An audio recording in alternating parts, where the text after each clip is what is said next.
शुक्लाम्बरधरं विष्णुं शशिवर्णं चतुर्भुजं प्रसन्नवदनं ध्यायेत् सर्वविघ्नोपशान्तये व्यासं वसिष्ठनप्तारं शक्तेः पौत्रमकल्मषम् पराशरात्मजं वन्दे शुकतातं तपोनिधिं व्यासाय विष्णुरूपाय व्यासरूपाय विष्णवे नमो वै ब्रह्मनिधये वासिष्ठाय नमो नमः अविकाराय शुद्धाय नित्याय परमात्मने सदैकरूपरूपाय विष्णवे सर्वजिष्णवे यस्य स्मरणमात्रेण जन्म संसारबन्धनात् विमुच्यते नमस्तस्मै विष्णवे प्रभविष्णवे ॐ नमो विष्णवे प्रभविष्णवे। श्रीवैशम्पायन उवाच श्रुत्वा धर्मानशेषेण पावनानि च सर्वशः युधिष्ठिरः शान्तनवं पुनरेवाभ्यभाषत। युधिष्ठिर उवाच किमेकं दैवतं लोके किं वाप्येकं परायणम् स्तुवन्तः कङ्कमर्चन्तः प्राप्नुयुर्मानवा शुभम् को धर्मः सर्वधर्माणां भवतः परमो मतः किं जपन्मुच्यते जन्तुर्जन्म संसारबन्धनात्। श्रीभीष्म उवाच जगत्प्रभुं देवदेवमनन्तं पुरुषोत्तमम् स्तुवन्नाम सहस्रेण पुरुषः सततोत्थितः तमेव चार्चयन् नित्यं भक्त्या पुरुषमव्ययम् ध्यायन् स्तुवन् नमस्यं च यजमानस्तमेव च अनादिनिधनं विष्णुं सर्वलोकमहेश्वरम् लोकाध्यक्षं स्तुवन् नित्यं सर्वदुःखातिगो भवेत् ब्रह्मण्यं सर्वधर्मज्ञं लोकानां कीर्तिवर्धनम् लोकनाथं महद्भूतं सर्वभूतभवोद्भवम् एष मे सर्वधर्माणां धर्मोऽधिकतमो मतः यद्भक्त्या पुण्डरीकाक्षं स्तवैरच्चेन्नरः सदा परमं यो महत्तेजः परमं यो महत्तपः परमं यो महद्ब्रह्म परमं यः परायणम् पवित्राणां पवित्रं यो मङ्गलानां च मङ्गलम् दैवतं देवतानां च भूतानां यो व्ययः यतः सर्वाणि भूतानि भवन्त्यादियुगागमे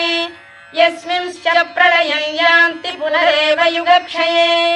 तस्य लोकप्रधानस्य जगन्नाथस्य भूपते विष्णोर्नाम सहस्रं मे शृणु पापभयापहम् यानि नामानि गौणानि विख्यातानि महात्मनः ऋषिभिः परिगीतानि तानि वक्ष्यामि भूतये ऋषिर्नाम्नां सहस्रस्य वेदव्यासो महामुनिः छन्दोऽनुष्टुप् तथा देवो भगवान् देवकीसुतः अमृतांशुद्भवो बीजं शक्तिर्देवकी नन्दनः त्रिसामाहृदयं तस्य शान्त्यर्थे विनियुज्यते विष्णुं जिष्णुं महाविष्णुं प्रभविष्णुं महेश्वरम् अनेकरूपदैत्यान्तं नमामि पुरुषोत्तमम् अस्य श्रीविष्णोर्दिव्यसहस्रनामस्तोत्रमहामन्त्रस्य श्रीवेदव्यासो भगवान् ऋषिः अनुष्टुप्छन्दः श्रीमहाविष्णुः परमात्मा श्रीमन्नारायणो देवता अमृतांशुद्भवो भानुरिति बीजम् देवकी नन्दन श्रेष्ठेति शक्तिः उद्भवः क्षोभणो देव इति परमो मन्त्रः शङ्खबृन्नन्दकी चक्रीति कीलकम् शार्ङ्गधन्वा गदाधर इत्यस्त्रम् रथाङ्गपाणिरक्षोभ्य इति नेत्रम्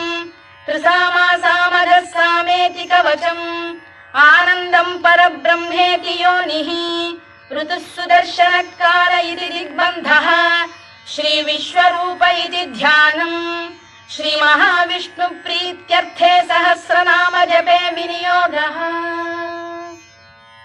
ध्यानम् क्षीरोदन्वत्प्रदेशे शुचिमणिविलसत्सैकते मौक्तिकानाम् मालाक्लुप्तासनस्थस्फटिकमणिनिभैर्मौक्तिकैर्मण्डिताङ्गः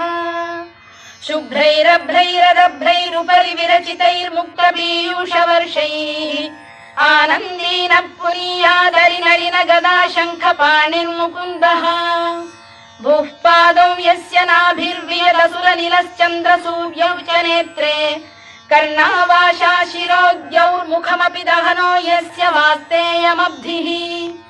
अन्तस्थं यस्य विश्वं सुरनरखगो भोगि गन्धर्व दैत्यैः चित्रं रम्यते तं त्रिभुवन वपुषं विष्णुमीशं नमामि। ॐ नमो भगवते वासुदेवाय। शान्ताकारं भुजगशयनं पद्मनाभं सुरेशं विश्वाधारं गगनसदृशं मेघवर्णं शुभाङ्गम् लक्ष्मीकान्तं कमलनयनं योगिधृध्यानगम्यं वन्दे विष्णुं भवभयहरं सर्वलोकैकनाथम्। मेघश्यामं पीतकौशेयवासं श्रीवत्साङ्कं कौस्तुभोद्भासिताङ्गम् पुण्योपेतं पुण्डरीकायताक्षं विष्णुं वन्दे सर्वलोकैकनाथम्। नमः समस्तभूतानामादिभूताय भूभृते अनेकरूपरूपाय विष्णवे प्रभविष्णवे सशङ्खचक्रं सकिरीटकुण्डलं सपीतवस्त्रं सरसीरुहेक्षणं सहारवक्षस्थलशोभिकौस्तुभं नमामि विष्णुं शिरसा चतुर्भुजम्। छायायां पारिजातस्य हेमसिंहासनोपरि आसीनमम्बुदश्याममायताक्षमलङ्कृतम् चन्द्राननं चतुर्बाहुं श्रीवत्साङ्कितवक्षसम् रुक्मिणी सत्यभामाभ्यां सहितं कृष्णमाश्रये।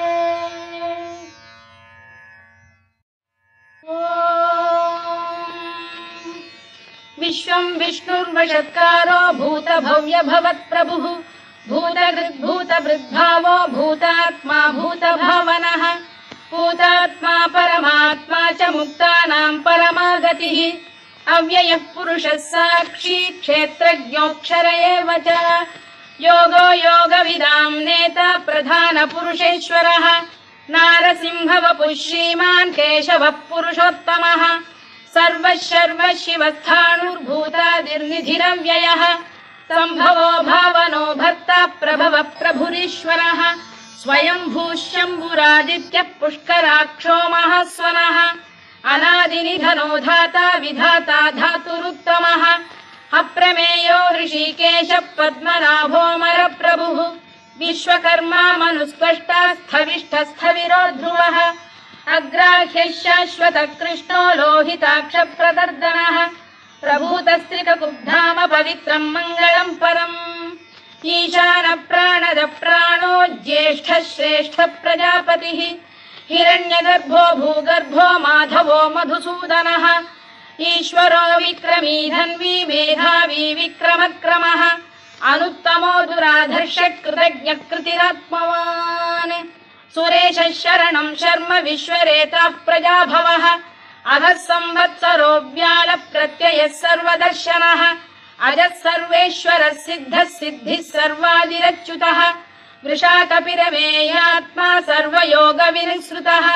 वसुर्वसुमनः सत्यः समात्मा संमितः समः